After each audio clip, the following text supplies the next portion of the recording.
Hello and welcome to the 68th episode of the Sock Bunny Knit and Fit video podcast. My name is Kimberly, also known as Sock Bunny, and today is Wednesday, January 9th, 2013. Happy New Year! I'm recording in sunny Florida in the United States of America. I know that many of you were expecting an episode last week from Rhode Island, but things did not quite work out the way I had planned them to. And I will talk about that shortly. I am Sock Bunny on Ravelry, Plurk, Instagram, Google+, pretty much everywhere on the interwebs. The email address for the podcast is sockbunnyknitandfit@gmail.com, and the blog is sockbunnyknitandfit.blogspot.com. I do feel a little under the weather today. I do have a bug, so this is actually going to be a relatively short show. I'm going to do my usual sections at the beginning, but all the ones that I do at the end, I'm just going to leave off today. I felt fine until yesterday afternoon, and all of a sudden it hit me like I got hit by a truck or something, and I'm just really, really sleepy and weak, so I'm going to cut it short this week, but I did want to go ahead and record because I didn't get to last week. So, let's talk briefly about the trip to Rhode Island.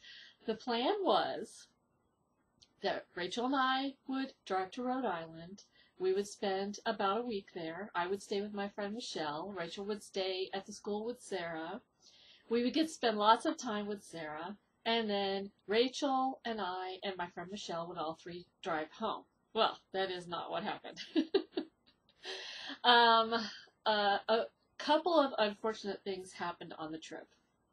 First of all, we left on Wednesday and got there on Friday, and the trip up was completely uneventful, except the last day, Friday, traffic was really, really, really heavy. But, you know, those things happen, and that's just part of life. So we did make it to Rhode Island. We got to Sarah's school, I think, about at 6:15 at night. And let me tell you, it is dark at 6:15 in Rhode Island. I am used to Florida, where it's dark, but not dark, like midnight dark, like 3 o'clock in the morning dark. It was ridiculous.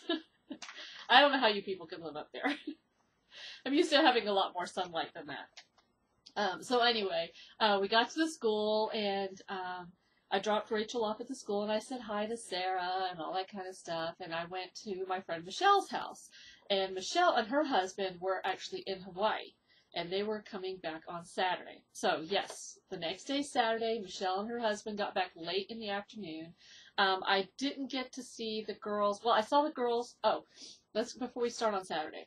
Friday night, I think it was probably about 8 o'clock, and I was just sitting down to eat dinner, and my husband called me, and he was very upset, and I knew by the tone of his voice what was wrong. His dad, unfortunately, passed away on Friday, December 28th. He's been sick for a really long time, and it's sad, but it's really a blessing, because he's really not been himself for a long time.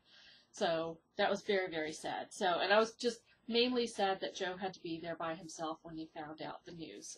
So Saturday, the girls came over briefly and booked flights. They both flew to Pittsburgh, because Joe's parents live in West Virginia, but right across the state line from Pittsburgh, Pennsylvania. His mom lives in Weirton, West Virginia.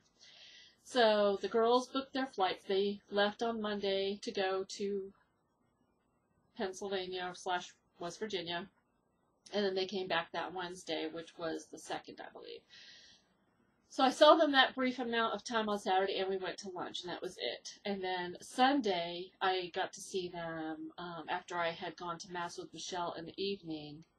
I saw them for a couple of hours Sunday night, and then when I took them to the airport on Monday morning, that was it, though. So that's the only time I got to really see Sarah, but we'll talk about that more. So the other unfortunate thing that happened is when Michelle's husband was in Hawaii the last couple of days there, he caught some sort of virus or bug or whatever, and came back home really sick. And in fact, he was so sick that he had to be hospitalized, and is still in the hospital, and I believe today he might be coming out of ICU. I haven't heard from her today, but he actually was so sick that he was in intensive care.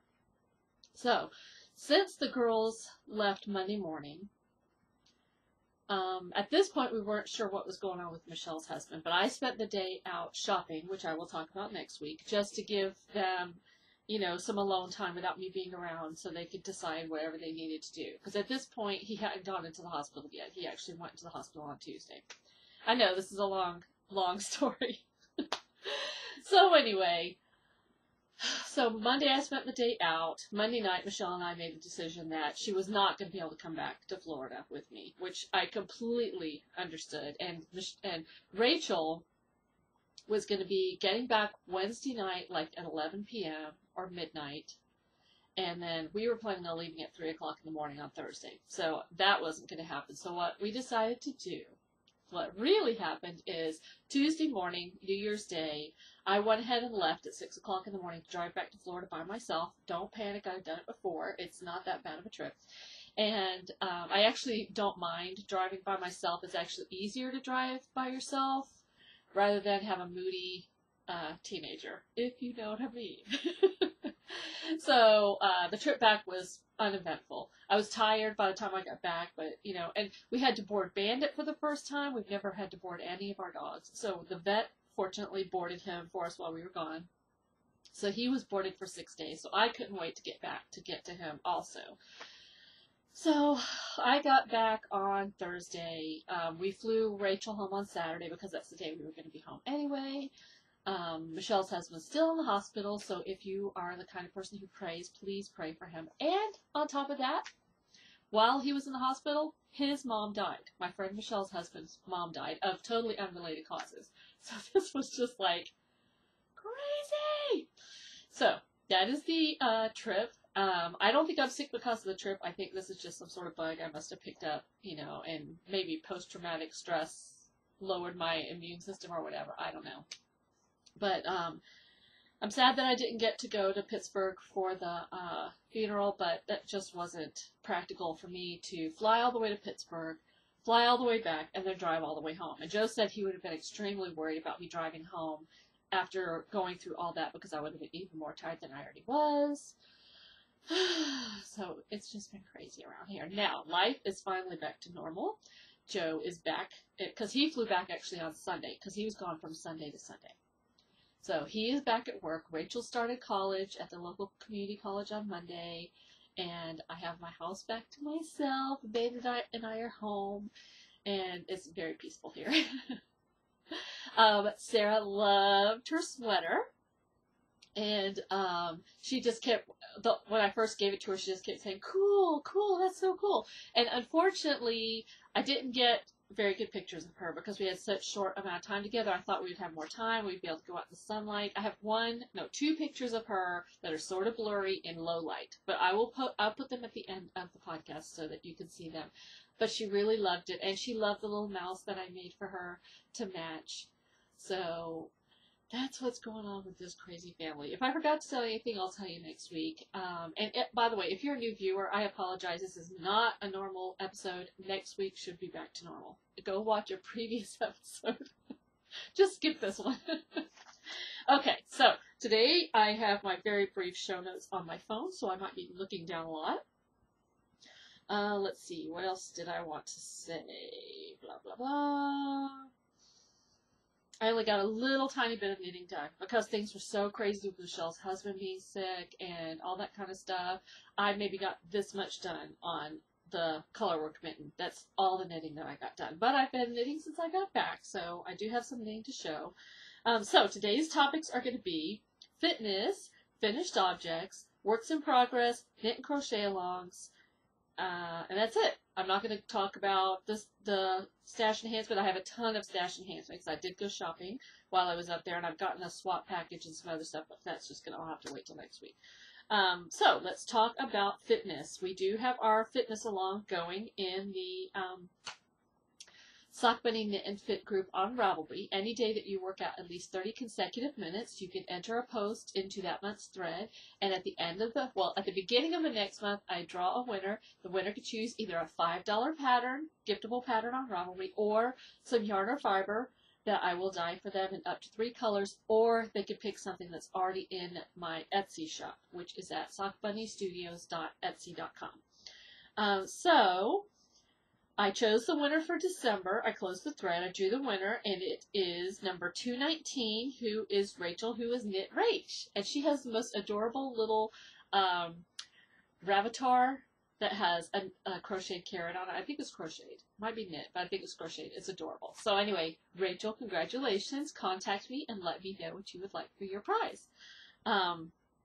I did get to exercise briefly while I was in Rhode Island. One, I did go to the mall one day and walk around, and I walked at least probably a couple of miles because I walked around for a few hours just to, it felt really good actually just to be able to walk. The first night that Michelle and her husband were home that Saturday night, it had started snowing it started snowing about 4 o'clock in the afternoon. So when they got home late that night, she was going to shovel the walkway, and I knew she was tired, and I knew he was sick, although at the time I didn't know how sick he was. So I volunteered to shovel their walkway for them, which I have never shoveled snow. I've actually never seen enough snow to be shoveled before. Being a Southern girl, I've not been exposed to that. So I shoveled their walkway for them. It took me probably about 20 minutes, and it was sort of fun. And also we went out to eat, and she drove. She has a Volvo, so I trusted, and I trust her. She's lived in the North her whole life. So we did go out to eat dinner, and that was nice. But I have never seen that much snow, ever, ever, ever, ever. So then that was Saturday, and then on Sunday I did get exercise because she and I actually shoveled her walkway and her entire 4-car driveway, and unburied 2 cars. So that was actually fun. I know you people think I'm crazy, but that took us about an hour and a half. She, I'm sure, did the bulk of the work. She probably did 2/3 of the work, and I did 1/3 of the work because I kept stopping to take pictures. And second, she's, this is a job where, she wasn't saying, but I'm sure she was thinking, this is a job, not fun. Let's just get it done. And I was like, look, it's snow. Oh, look how pretty. I don't want to live in it, though. Let me tell you that. I do love Florida. I was so claustrophobic, always having to have so many layers on and to have the big coat on and the hat and the gloves and the shoes. And she lent me some shoes that were better than my tennis shoes that I had worn out because we were like in snow that was I think she said we had 12 inches of snow overnight.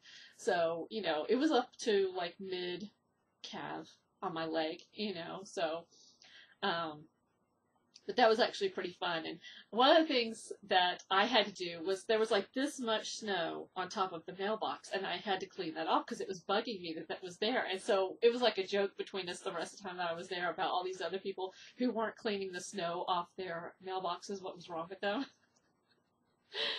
So anyway, that was just like a little joke between us. So, anyway, so that was my exercise that I got while I was up there. So I walked at the mall and I shoveled snow twice. So that was it. I am having a contest going on right now regarding fitness. I think I mentioned it last time. I'm pretty sure I did. If you've watched before, you know that I have a poster where I'm tracking my mileage, and when I get to 1,000 miles, either walked, ran, swam, whatever, when I get to 1,000 miles, then I get to go stay at a Disney World resort for a few days. So my contest that I'm having right now, we have several people entered, is if you create a poster and show me a picture of it, then you are entered. Now, some people are saying, I can't remember who it was. Somebody on Plurk, and I'm really sorry because my brain is not working today, mentioned that they actually use a spreadsheet. If you show me a screenshot of the spreadsheet that you use, that's still the same thing. It's your poster that's motivating you. I do want you to have goals, though. You need to have goals because that's part of the fun. I did buy myself something, which I will show you next week. That is something that I have to earn with my mileage. So if you create a poster and show a picture of it, you will be entered to win. And I will draw the first podcast of February. I'll draw a winner. So go enter that. Let's see. Finished objects. Let's actually talk about knitting, because this is a knitting podcast too, right? Finished objects. I do have a few things. The first thing is the BFF cowl. This is a pattern for Knitty from Knitty.com, and it was a knit-along / swap that we did with the Caffeinated Knitting podcast, and Daniela is the hostess of that. And so what we did is we each swap partner knit half of the cowl pattern, and this is the half I did, and so I knit 2 of these, and I sent one to her, and I kept one for myself. And then she knit 2 of these, and sent one to me, and kept one for herself. And so it was really amazing to see the different combinations. This was actually a fun project to go and look at all the finished objects, because they vary so much in how they turned out. But it's actually really cool. I do have advice, though, if you decide to make this. It took a little bit more yarn than it called for. I bought 2 balls of Cascade 220 Sport. And when I made the first half for my swap partner, I made it, and it used a little bit more than 1 ball. So I already knew that mine was going to be shorter anyway, which is totally fine. I'm totally fine with that. The half that I made for her actually ended up being longer than the half that she made. So what I'm trying to say is that when she knit the green half, and evidently this happened to a lot of people, it turns out shorter than if you knit this white half, the seed pod half, according to directions. If you follow the directions, you'll have 8 of these flowers, and I ended up, I think, with 5, because that's all the yarn that I had. And I did make a mistake. I accidentally grafted it with the seam out, because this is supposed to be the right side, but I'm okay with that. So let me try it on. So what I'm saying is, if you are making this for yourself, or if you're making it for a swap or whatever, you might want to make this green half first, which I can't remember which half it's called. This is a seed pod half. I can't remember. I think. Now don't even go by that. Whatever half has the flower on it, you might want to knit this one first, and then just knit this one to fit. Does that make sense? But that's just my experience. So let me put it on. I do really like it. I actually like the fact that it turned out smaller, because if it was long, this part was long, it would hang down a lot more. So there's a lot of different ways that you can arrange it, but I really like it. It's very comfortable. The yarn I would not use again. It seemed very splitty and thin to me. I didn't like it, but that's just my experience. So, ta-da! And when you finish your 2 halves, you actually graft them together into 2 rings. So it's like the circle of friendship never ends. It's a very cool concept, and I totally would knit this again, but maybe use different patterns for the cowl halves. But I think it's a great concept for if you have a long distance friend or something like that. This is a really, really cute idea. So that is called the BFF, which stands for Best Friends Forever, BFF cowl on Knitty.com, and it's a free pattern. So that's my experience with it. Your mileage may vary. I did finish some dishcloths. My friend Michelle, who I was staying with in Rhode Island, her daughter is in the Coast Guard and got stationed in Hawaii. And that's who Michelle was actually visiting when she was there. And then when her dad went to the hospital, when Michelle's husband, oh my gosh, let me try that again. When Michelle's husband went to the hospital, their daughter actually flew in. So she had just gone a couple of days without seeing them. So I am making her some dishcloths. That's the long way of saying I'm making their daughter some dishcloths because she's in Hawaii. So I had already shown you this one. This is the Shovel and Pail. And these are by Chris Knits on Ravelry. It's a set of dishcloths, and it was gifted to me by Jan's Hands. And so I finished the palm tree. And I really like that one a lot. And I finished the boat. I haven't woven in the ends, of course. And I finished the seahorse. Let's see if I can hold it right side up for you. There we go. There's the seahorse. And I am on the last one that I'm going to make for her. I decided to make 5 of the 8. This one is a fish, although you will not really be able to tell yet. So I really love how these colors are working together. I think it's very cute and tropical. So this should actually hopefully be done maybe tonight or tomorrow, depending on my knitting energy level, which has been 0 so far today. What else? Okay, those are my finished objects. Works in progress. I am doing the, it's a knit along with Tina from the Knitting Blooms podcast. This is the Magnolia Botanicals. It's a colorwork mitten. I'm doing them as fingerless mitts. I had shown you last week that I had finished one mitt. That's the top of the hand. This is the palm of the hand. And I only got this much done. This is all the knitting I did on my trip to Rhode Island and back. This is it. Maybe 2 inches, almost 3. So she fortunately had extended the deadline, and I think I have until the 16th, which is a week. So I should be able to finish this second one in this next week if I focus on this and have it done for the swap. And I'm very, very glad. Also, the swap, the Cal EFF Cal swap got extended, so I was able to enter that one into that swap also. Okay, so that's it as far as that goes. And then my last work in progress that I've made any progress on is I did work, since I've been home, I've been working on my variegated socks for the variegated sock knit along, which I have going on right now with Denise from the Knitting Den. This is some yarn that I had dyed. It's one of my earliest dye jobs, and you can see it is pooling very interestingly on the foot. Look at that. I think it's because when I did the top, I did the ribbing, and it changes, you know, how much yarn you're using for each row. Because then again, if you look at the toe, it's not pooling either. So it just happens to be that I had the magical stitch count. Some people try to do this on purpose. I don't mind pooling, and these are for me, so I'm totally okay with that. I don't know if you can hear that, but Bandit's crying for me. Bandit, come here! He won't come in here. I'll be very surprised if he comes in here. So I finished the first sock, and I did cast on the second sock and started the cuff.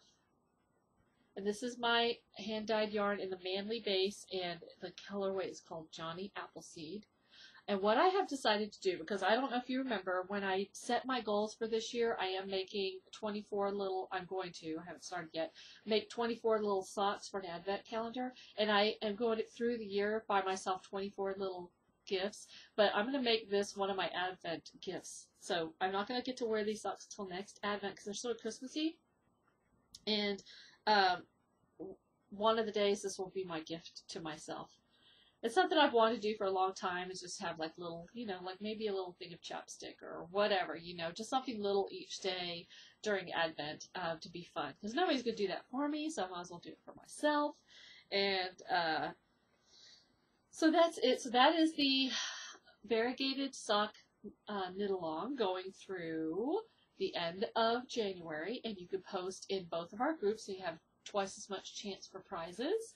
I do have some pretty cool prizes lined up, but I will talk about those next week because I can tell my brain is already starting to shut down just from those little bit of talking. I've been talking for 23 minutes. So, let's see. For the Sparkle Free-For-All, I also have a Sparkle Free-For-All going on with Lauren from the Lem Knit Crochet podcast, and you can knit anything with any sparkly yarn and post it. Again, you can post it in her group and in my group. And I need to actually create a finished object thread for that. And I started knitting a very plain garter stitch scarf, but I forgot to bring it in with me, so I will show it to you next week.